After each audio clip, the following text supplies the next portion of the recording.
Assalamualaikum warahmatullahi wabarakatuh dan selamat siang.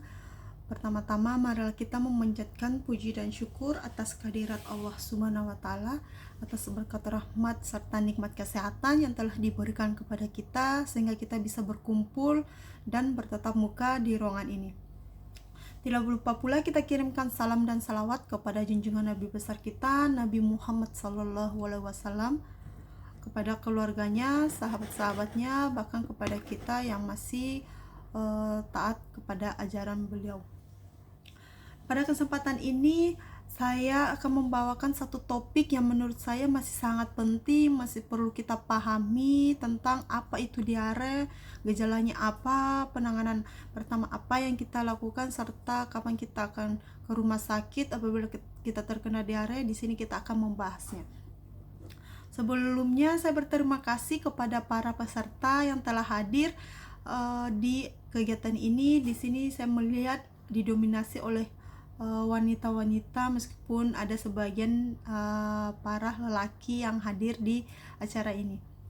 Saya berterima kasih telah meluangkan waktunya, dan semoga apa yang saya sampaikan bisa dipahami, bisa diterima, serta bisa diterapkan dalam kehidupan sehari-hari. Sebelum kita masuk ke inti pembahasan tentang diare itu, di sini saya akan memberikan satu kutipan yang menurut saya sangat bagus, yang sangat menyentuh hati saya. Kutipan ini berasal dari Ali bin Abi Thalib. Kutipan ini berbunyi, tidak perlu menjelaskan tentang siapa dirimu ke siapapun, karena yang menyayangimu tidak butuh itu, sedangkan yang membencimu tidak akan mempercayai itu. Nah, dari kutipan ini saya belajar kalau ingin menyampaikan sesuatu yang baik tentang saya hanya menyampaikannya ke suami saya, ke orang tua saya. Karena kenapa saya tidak menyampaikan ke sahabat-sahabat saya, ke saudara-saudara saya, karena takutnya akan menimbulkan rasa iri dengki. Nah, pengalaman saya terkena diare itu saat saya melakukan perjalanan umroh, karena beberapa minggu yang lalu saya melakukan perjalanan umroh bersama suami dan rombongan. Persiapan yang saya lakukan yaitu salah satunya adalah persiapan obat-obatan. Salah satunya yaitu persiapan obat penurun panas, obat batuk, obat pilek, obat ma, obat diare, obat alergi, karena kebetulan saya memiliki alergi, suami saya juga ada alergi, dan ternyata di Madinah juga musim dingin, jadi obat alergi ini harus ada, dan plester serta obat-obatan yang menurut saya penting saya bawa. Nah, singkat cerita, setelah di Madinah, beberapa hari di Madinah, perut saya sudah tidak bersahabat, sudah mulai mules dan lain-lainnya. BAB udah sering masuk toilet, mengganggu aktivitas ibadah saya, sehingga saya minum obat, dan saya lihat-lihat tidak ada efek dari obat yang saya minum. Obatnya udah habis, tapi diarenya belum juga sembuh sama sekali, masih bolak-balik ke toilet, sehingga suami saya menyarankan untuk memperbaiki niat untuk minum air zam-zam, berdoa dan berniat baik-baik, sehingga berdoa agar diarenya disembuhkan. Beberapa setelah saya minum air zam-zam, besoknya perut saya udah mulai bersahabat lagi, udah nggak mules sama sekali. Frekuensi untuk ke toilet juga berkurang. Konsistensi BAB saya udah mulai padat, dan di situ saya mulai percaya bahwa kita harus memperbaiki niat untuk beribadah, dan percaya bahwa air zam-zam bisa menyembuhkan segala macam penyakit. Itu yang saya percayai. Percaya atau tidak, intinya saya percaya itu air zam-zam bisa menyembuhkan diare saya. Itu pengalaman pribadi saya, dan menurut saya salah satu yang perlu saya ceritakan. Nah, di sini banyak mitos ataupun fakta mengenai diare yang beredar di sekitar kita. Salah satunya yaitu minum teh yang pekat. Apakah di sini ibu-ibu percaya apakah itu mitos ataupun fakta? Nah, kalau di sini kita akan membahas seputar diare dan semoga kita bisa menjawab apakah itu fakta ataupun mitos. Nah, kita masuk ke diare. Apa itu diare? Diare adalah buang air besar dengan durasi 3 atau lebih dengan konsistensi BAB itu atau feses, yaitu bisa lembek ataupun cair, bisa atau tidak disertai darah. Nah, menurut WHO pada tahun 2017 itu sekitar 1,7 miliar kasus diare berada pada angka 525.000 balita terkena diare tiap tahunnya. Setiap tahun balita akan terkena diare itu 3 kali episode. Maksudnya itu dalam 1 tahun itu balita bisa terkena 3 kali diare. Nah, 1 kali terkena diare itu akan mengurangi nutrisi yang dibutuhkan untuk bertumbuh dan berkembang. Jadi diare ini sangat termasuk mempengaruhi faktor pertumbuhan perkembangan anak-anak ataupun balita. Nah, apa tanda dan gejalanya? Sebenarnya tanda dan gejala diare itu tergantung dari penyebabnya.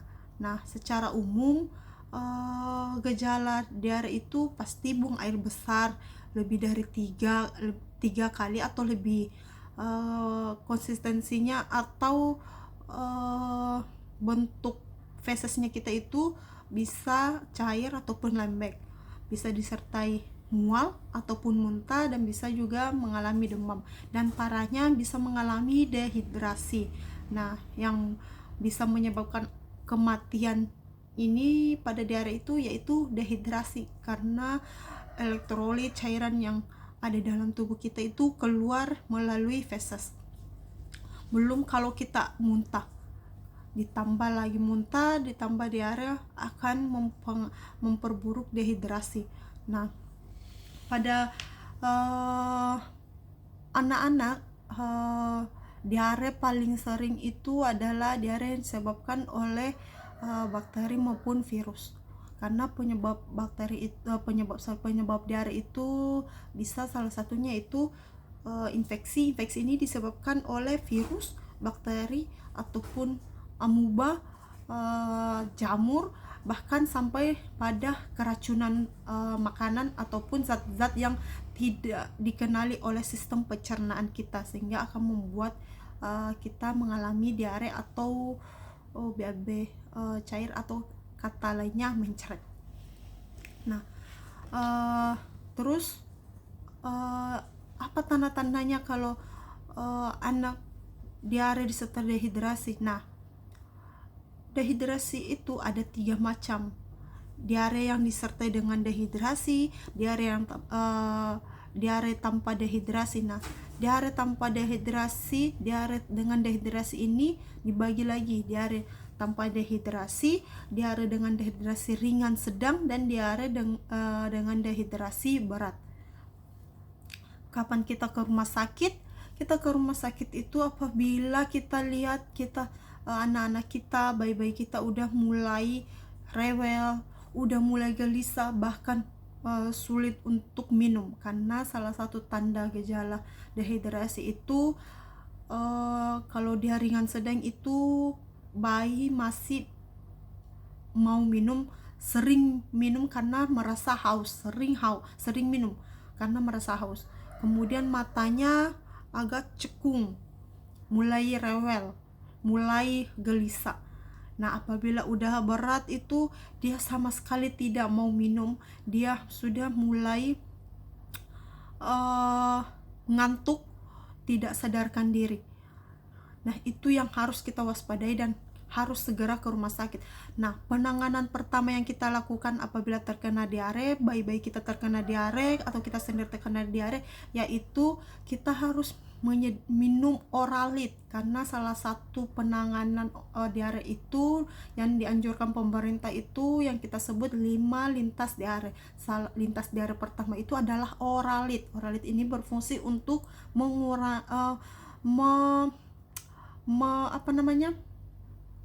dia berfungsi untuk